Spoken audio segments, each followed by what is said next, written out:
سب نے جانا ہے، اس کے لیے ہمیں تیاری کرنی چاہیے۔ وقت مختصر ہے،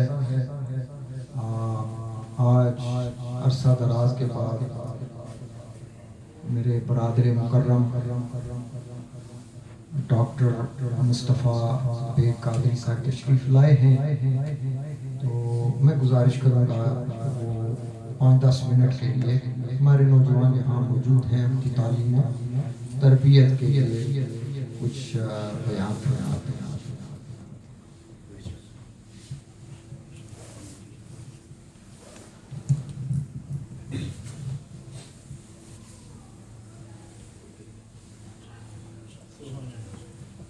نحمده ونصلي ونسلم على رسوله الكريم وعلى آله وصحبه أجمعين، أما بعد فأعوذ بالله من الشيطان الرجيم، بسم الله الرحمن الرحيم، ولو أنهم إذ ظلموا أنفسهم جاءوك فاستغفر الله واستغفر لهم الرسول لوجدوا الله توابا رحيما۔ وقت مختصر ہے اور کچھ باتیں عرض کرتے ہیں انشاءاللہ، آپ کے گوش گزار کرتے ہیں، اور یہ بھی انشاءاللہ مرحوم کے لیے ایصال ثواب کے حصے میں اس نیت کے ساتھ ہم بیان کرتے ہیں کہ وہ ڈالا جائے انشاءاللہ۔ جو لوگ حال میں یا ماضی میں عمرہ شریف کے لیے تشریف لے گئے اور مدینہ پاک کی زیارت بھی کی، روضہ رسول پر حاضری بھی دی، کچھ چیزیں آپ کو وہاں پر محسوس ضرور ہوئی ہوں گی، اور کچھ مشاکل اور تکالیف بھی ہمیں ان کا سامنا کرنا پڑتا ہے، اور میرے بڑے بھائی بھی واپس آئے ہیں، ان کو بھی ہم مبارکباد پیش کرتے ہیں وہاں سے۔ تو ایک چیز جو وہاں پر دیکھا ہوگا کہ جب لوگ نبی کریم علیہ السلام کی بارگاہ میں حاضری کے لیے جاتے ہیں تو وہاں پر لوگ اعتراض کرتے ہیں یا منع فرماتے ہیں، اور ایک چیز کے لیے وہ خاص چیز پر ان کو چڑ ہوتی ہے کہ اگر وہاں پر کوئی ہاتھ اٹھا کے دعا کرے، اگر باقی چیزیں برداشت ہو جائیں، یہ ان سے برداشت نہیں ہوتی، اور وہ آدمی کو پکڑ لیتے ہیں، ایک دفعہ کندھوں سے اس کا پھر منہ بھی پھیر دیتے قبلہ کی طرف کہ قبلہ ادھر ہے، دعا اس طرف کریں، دعا آپ قبلے یعنی حضور کی طرف نہ کریں۔ وقت مختصر ہے، اس پہ ایک مسئلے کو ہم بیان کرتے ہیں، اور یہی اگر آپ نے اس محفل سے یاد رکھ لیا مسائل کے طور پر تو انشاءاللہ ہمارا کام جو ہے وہ پورا ہو گیا، اور یہ آپ کے لیے کافی اور وافی ہوگا انشاءاللہ۔ پہلی بات، ظاہر یہ مضمون تو بہت لمبا ہے، لیکن مختصراً یہ یاد رکھیے کہ اللہ سبحانہ و تعالی کسی جہت کے اندر متعین نہیں ہے، اور جو کعبہ شریف ہے وہ ہمارے لیے علماء جو فرماتے ہیں مسجود الیہ ہے، مسجود لہو نہیں ہے، یعنی ہمارا قبلہ اس کی طرف ہم سجدہ کرتے ہیں، لیکن اس کو یا اس کے لیے سجدہ نہیں کیا جاتا، سجدہ اللہ کا۔ اور قرآن کا جو فرمان ہے جہاں بھی آپ اپنا چہرہ کرو، منہ کرو، فثم وجہ اللہ، وہاں پر اللہ ملے گا۔ بلکہ امام جو ہوتا ہے ہمارے قبلہ حافظ صاحب، اللہ تعالیٰ ان کی زندگی میں اور پڑھنے میں اور مزید برکت عطا فرمائے، میرے بھی استاد گرامی ہیں، ان کو یہ مسئلہ بخوب پتہ ہے کہ جب امام سلام پھیرے فرض یعنی جماعت کے بعد، اس کے لیے کیا مستحب ہے کہ وہ منہ پھیر لے، اور دعا جب کرے وہ یا رخ پھیر کے کرے یا مقتدی کی طرف کرے، تاکہ یہ کسی کو گمان نہ ہو، غلط فہمی کہ ہم نے نماز جس طرف پڑھی ہے دعا بھی اسی طرف کرنی ہے کہ اللہ کعبے کے اندر ہے، یہ غلط ہے۔ تو امام کے لیے مستحب کیا ہے کہ وہ منہ پھیر لے اور دعا کرے۔ دوسری بات، جب آپ امام جمعہ خطبہ دیتا ہے اس کے اندر دعا بھی ہوتی ہے، تو وہ قبلے کی طرف دعا کرتا ہے یا قبلے کی طرف اس کی پیٹھ ہوتی ہے؟ پیٹھ ہوتی ہے۔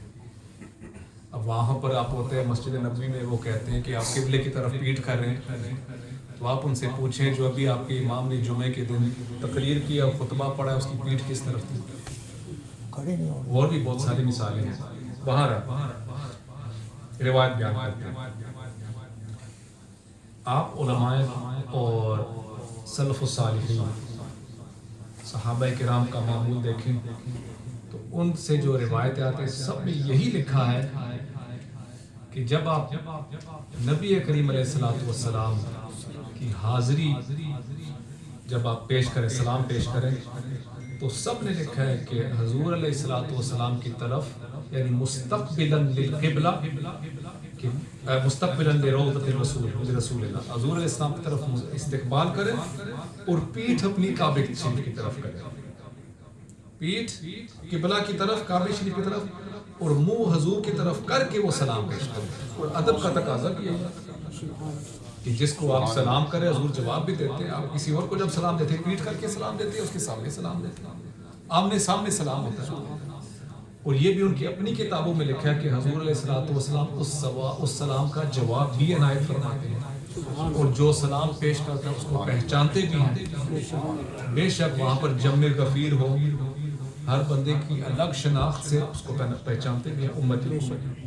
تو آمنے سامنے سلام ہوتا ہے حضور علیہ السلام.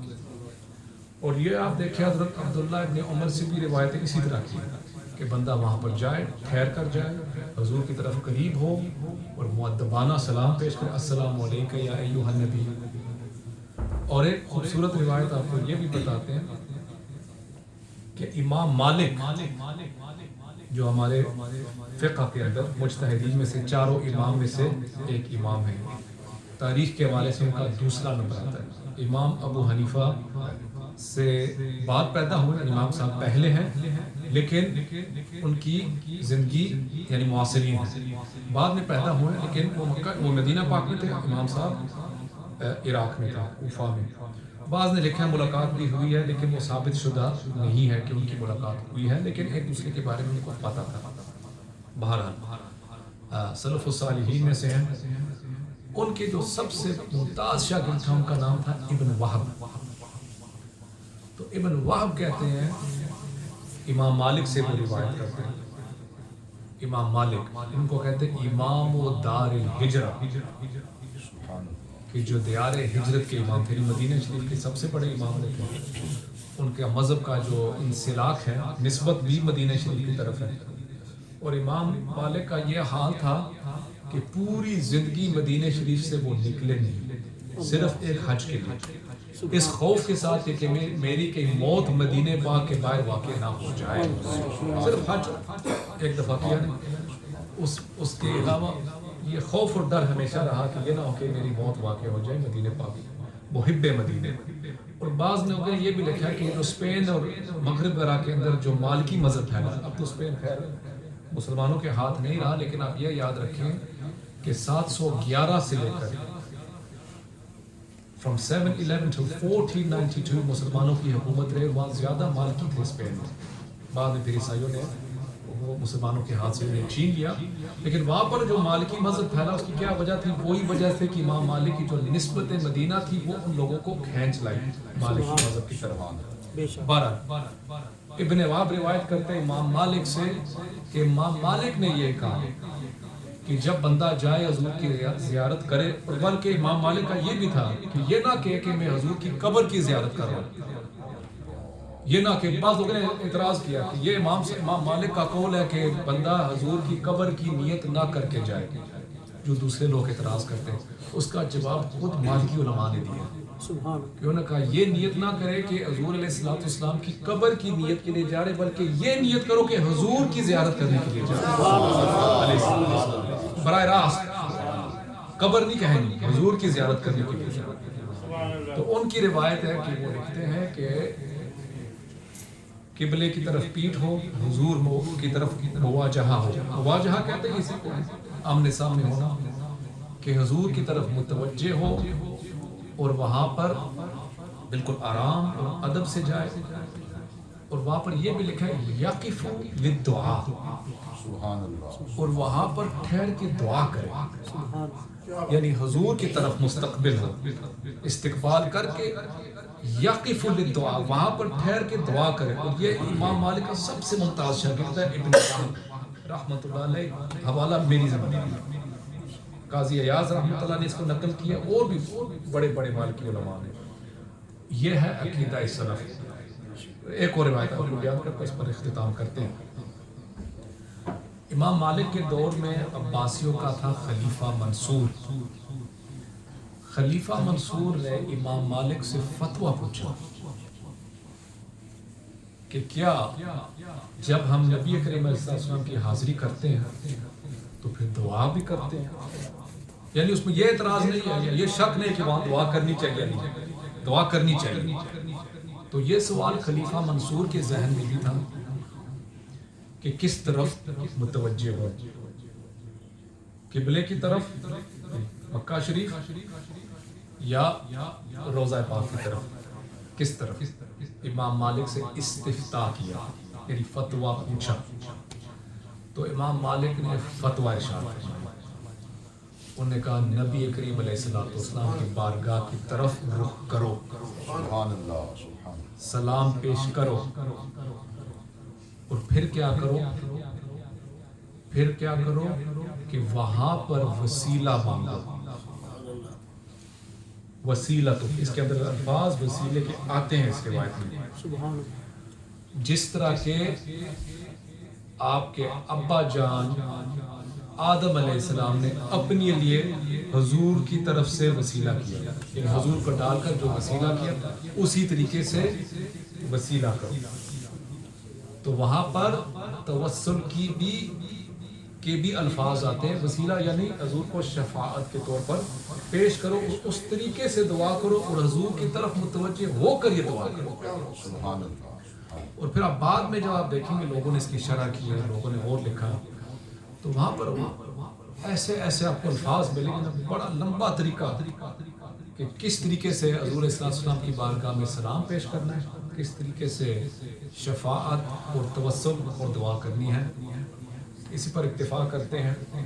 اور اللہ تعالیٰ سب سے پہلے ہم سب کو یہ سمجھ عطا فرمائے. بلکہ اس پر تو ایک بہت لمبی تقریر ہو سکتی ہے کہ جو ادب رسول ہے حاضری کا، اور وہاں پر کیا پڑھنا ہے اور ہمارے عقیدہ کس طریقے سے وہاں پر اجاگر ہوتا ہے، اس پر انشاءاللہ کبھی پھر بات کریں گے. لیکن اللہ تعالیٰ ہمیں فہم اور سمجھ عطا فرمائے، صحیح عقیدے پر گامزن فرمائے، اور بار بار نبی کریم علیہ الصلوۃ والسلام کی حاضری ہمیں نصیب فرمائے. وما علینا الا البلاغ.